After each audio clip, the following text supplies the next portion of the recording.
आज हम आपको बताने वाले हैं दुनिया की सबसे प्राचीन सभ्यता के बारे में। भारतीय सभ्यता कितनी पुरानी है, इसका सबसे अच्छा एग्जाम्पल हमें सिंधु घाटी सभ्यता से देखने को मिलता है, जो एंसेंट समय की लगभग 5000 साल पुरानी सिंधु नदी के किनारे बसी एक सभ्यता थी। क्योंकि जब हजारों साल पहले यूरोप के कई देशों में लोगों ने ठीक से घर बनाना भी नहीं सीखा था, तब भारत की सिंधु घाटी सभ्यता में बड़े बड़े नगर, जलाशय और रोड सिस्टम बन चुके थे, जिनके बारे में हमें यकीन है कि आपने कई बार सुना होगा, क्योंकि भारतीय स्कूलों की इतिहास की किताबों में सिंधु घाटी सभ्यता के बारे में भी बताया जाता है। लेकिन शायद आप ये नहीं जानते होंगे कि इस सभ्यता के कई ऐसे राज भी हैं जो आज भी दुनिया से छुपाए गए हैं। जैसे आज भी वैज्ञानिक ये तय नहीं कर पाए कि यह सभ्यता 5000 साल पुरानी है या फिर उससे भी कहीं ज़्यादा पुरानी, क्योंकि समय समय पर कई ऐसे सबूत मिलते रहते हैं जिसमें इस सभ्यता के करीब 7000 या उससे भी अधिक साल पुराने होने की बात कही जाती है। इसके अलावा सिंधु घाटी का अंत कैसे हुआ, ये आज भी एक राज ही है। कई इस सभ्यता के अचानक खत्म होने के पीछे किसी खतरनाक बीमारी के फैलने की वजह मानते हैं, तो कई लोग इसके खत्म होने के पीछे एक बड़ी प्राकृतिक तबाही को वजह मानते हैं, जिसका एक कारण ये भी है जब सिंधु घाटी की खोज के दौरान सिंधु नदी के किनारे खुदाई की गई थी, तब उस दौरान हमें इस सभ्यता के लोगों के कंकाल देखने को मिलते थे, जिनकी संख्या इतनी ज़्यादा थी मानो एक पूरे शहर के लोगों की हड्डियां यहाँ आ गई हों। इतनी सारी हड्डियां मिलने की वजह से इस जगह का नाम मोहनजोदाड़ो भी रख दिया गया। मोहनजोदाड़ो यानी माउंट ऑफ द डेड।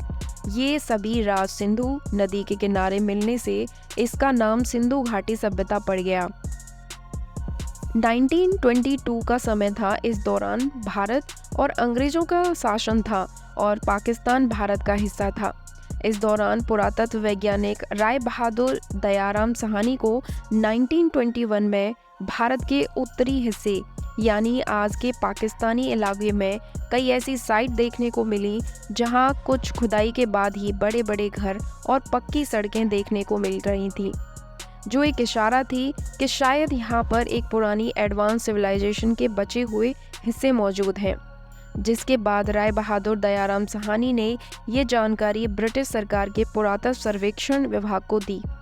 इस तरह सिंधु घाटी सभ्यता के पहले अंश की खुदाई शुरू हुई और लगभग एक साल बाद 1922 में सिंधु नदी के किनारे मौजूद सिंध में ऐसी कई अलग अलग जगह मिली जहां पर कई बड़े बड़े हिमनगर बने हुए थे, जिनमें 1 से 2 मंजिला मकान, सड़कें और वाटर सिस्टम तक मौजूद थे। जब इनकी कार्बन डेटिंग की गई तो पूरी दुनिया हैरान रह गई, क्योंकि ये दुनिया सबसे पुरानी सिविलाइजेशन की खोज थी, जिसकी कार्बन डेटिंग के अनुसार ये करीब 5000 साल या उससे भी कहीं ज़्यादा पुरानी थी। वैसे आज के समय इस सिविलाइजेशन की ज़्यादातर साइट आज के पाकिस्तान में सिंध प्रोविज़न और पाकिस्तानी पंजाब में देखने को मिलती है।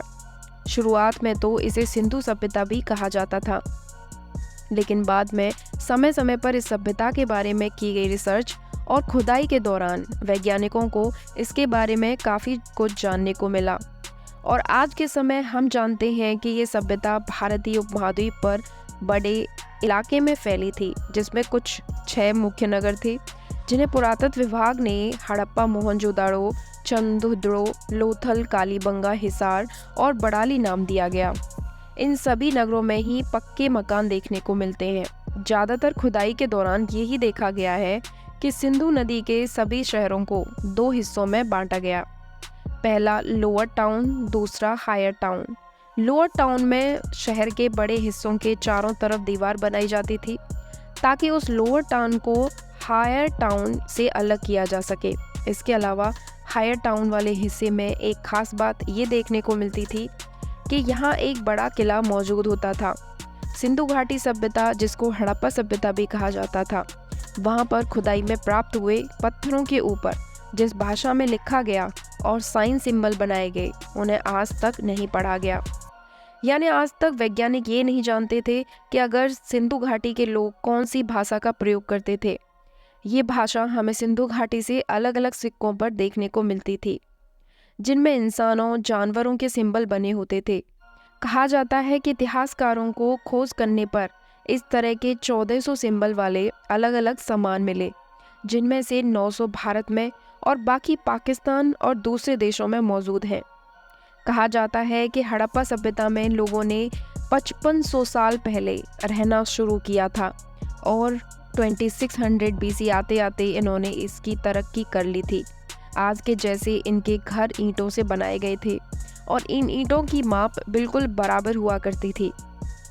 इनके घरों में टॉयलेट बाथरूम बने हुए थे। शहरों की गलियों में नालियां तथा किनारों में पेड़ पौधे भी लगाए जाते थे। सभी लोगों के पानी पीने के लिए पब्लिक कुएं भी बनाए जाते थे। दोस्तों, अब हम इनकी भाषा के बारे में बात करते हैं। हड़प्पा सभ्यता से प्राप्त हुए पत्थरों पर मिली लिखावट को देखने पर पता चलता है कि सिंधु घाटी सभ्यता में प्रयोग होने वाली भाषा में 400 से 700 सिंबल होते थे, जिन्हें लिखने के बाद इनके ऊपर जानवरों के आकार भी बनाए जाते थे।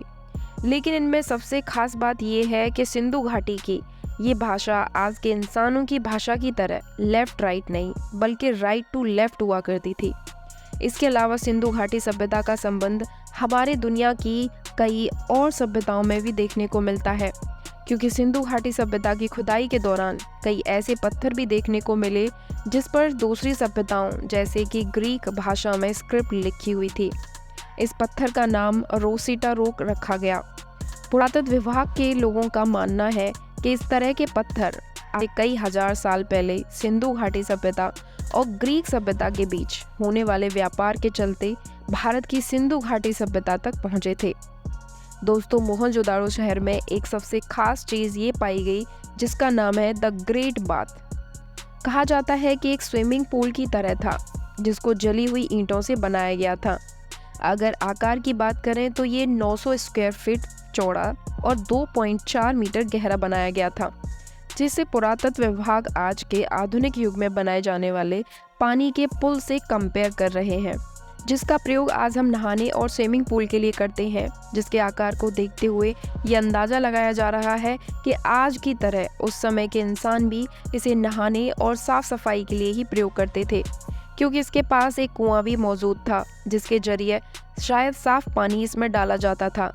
लेकिन हड़प्पा सभ्यता की जो बात आज भी वैज्ञानिक को चौंकाती है वो ये है कि इतनी खुदाई के बाद भी इसमें हमें आज तक कोई मंदिर या मस्जिद देखने को नहीं मिली। आज भी दुनिया ये नहीं जानती कि आखिर भारत के सबसे प्राचीन लोग किस धर्म को फॉलो करते थे।